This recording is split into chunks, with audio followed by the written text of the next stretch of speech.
जब आप कभी अपने घर से अपनी कार में बैठ करके निकलते होंगे और सड़कों पर जाकर के जाम में फंस जाते होंगे, तब आपके दिमाग में भी ये बातें जरूर चलती होंगी कि काश दिल्ली और उत्तर प्रदेश और मुंबई जैसे बड़े शहरों के तर्ज पर हमारे यहाँ भी एक्सप्रेसवे होता और हम अपनी गाड़ी वहां पर 120 के रफ्तार में फर्राटे भरवाते निकल जाते। आप इस बात को सोचते होंगे और ये सोच रहे होंगे कि अब तक बिहार में एक्सप्रेसवे क्यों नहीं आया। तो लीजिए, अब बिहार में एक्सप्रेसवे आने वाला है और जल्द ही बिहार में तीन एक्सप्रेसवे का काम शुरू हो जाएगा। इन 3 एक्सप्रेसवे से लगभग 20 जिलों को आपस में जोड़ने का काम किया जाएगा और ये एक्सप्रेसवे जो है बिहार से होते हुए दूसरे राज्य में प्रवेश करेगी। एक्सप्रेसवे आने का फायदा ये होगा कि एक तो आपको एक जगह से दूसरी जगह जाने के लिए समय बहुत कम लगेगा। दूसरा सबसे बड़ा फायदा कि यातायात का साधन इतना आसान हो जाएगा कि उसमें व्यवसाय बहुत तेजी से बढ़ने लगेगा, खर्चे कम होने लगेंगे। और अब हम आपको बताएंगे कि बिहार के किन किन जिलों से होकर के एक्सप्रेसवे गुजरने वाला है।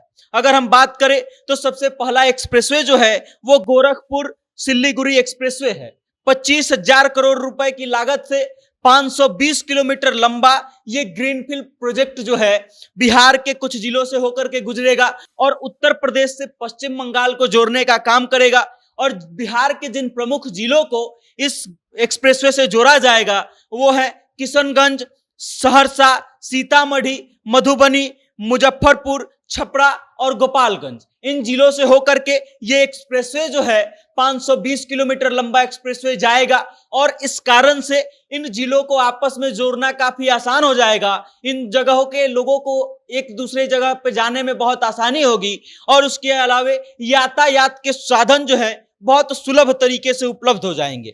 अगला जो एक्सप्रेसवे है वो वाराणसी रांची कोलकाता एक्सप्रेसवे है, जिसकी लंबाई लगभग 612 किलोमीटर होगी। ये 4 लेन एक्सप्रेसवे होगा और ये 4 राज्य उत्तर प्रदेश, बिहार, झारखंड और पश्चिम बंगाल को जोड़ने का काम करेगा।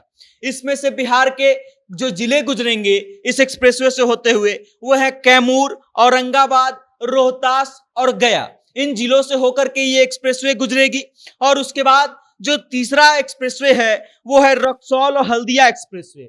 650 किलोमीटर लंबे इस एक्सप्रेसवे की लागत जो है लगभग 54,000 करोड़ रुपए होगी। और उसके बाद बिहार के जिन जिलों से होकर के ये एक्सप्रेसवे गुजरेगा उनका नाम है बांका, जमुई, शेखपुरा, नालंदा, पटना, सारण, मुजफ्फरपुर, मोतिहारी और पश्चिमी चंपारण। इन जगहों से होकर के ये एक्सप्रेसवे पूरे राज्य से होते हुए गुजरेगा। और आप समझ लीजिए कि 3 एक्सप्रेसवे आ जाने से बिहार का जो यातायात है वो कितना सुगम हो जाएगा। बिहार को के किसी भी व्यक्ति को एक राज्य से दूसरे राज्य में जाने के लिए कितना आसानी हो जाएगी। हम उस बात को भी याद कर रहे हैं जब नितिन गडकरी बिहार में आए थे लोकसभा चुनाव के समय और उन्होंने ये बात कही थी कि काम करवाने वाला नेता होना चाहिए, ईमानदार नेता होना चाहिए, पैसे बहुत हैं। आप समझ लीजिए कि इन एक्सप्रेसवे को बनाने में कितने लाखों करोड़ों रुपए खर्च होंगे। और उसके बाद जब बिहार एक भूमिका में उभरेगा, बिहार की ये जो सड़कें हैं बिहार के विकास की गाथा लिखेंगी, तब आपको भी गर्व होगा। और उसके बाद आप इन जाम की समस्याओं से निजात मिल जाएगा। आप जब अपनी गाड़ी लेकर के एक्सप्रेसवे पर चढ़ेंगे तो कब आप 120 की रफ्तार तक पहुंच जाएंगे आपको पता भी नहीं चलेगा। बाकी आप समझ लीजिए कि अब दिल्ली, मुंबई और अन्य जो राज्य हैं, बड़े बड़े राज्य, बड़े बड़े शहरों हैं, उनके तर्ज पर जब एक्सप्रेसवे बिहार में आएगा तो बिहार के विकास की गाथा कैसे लिखी जाएगी। बाकी इस खबर को लेकर के आप क्या सोचते हैं, इस एक्सप्रेसवे को लेकर के आप क्या सोचते हैं, अपनी राय कमेंट के माध्यम से हम तक जरूर भेजिएगा और देखते रहिएगा जनता जंक्शन। बहुत बहुत धन्यवाद।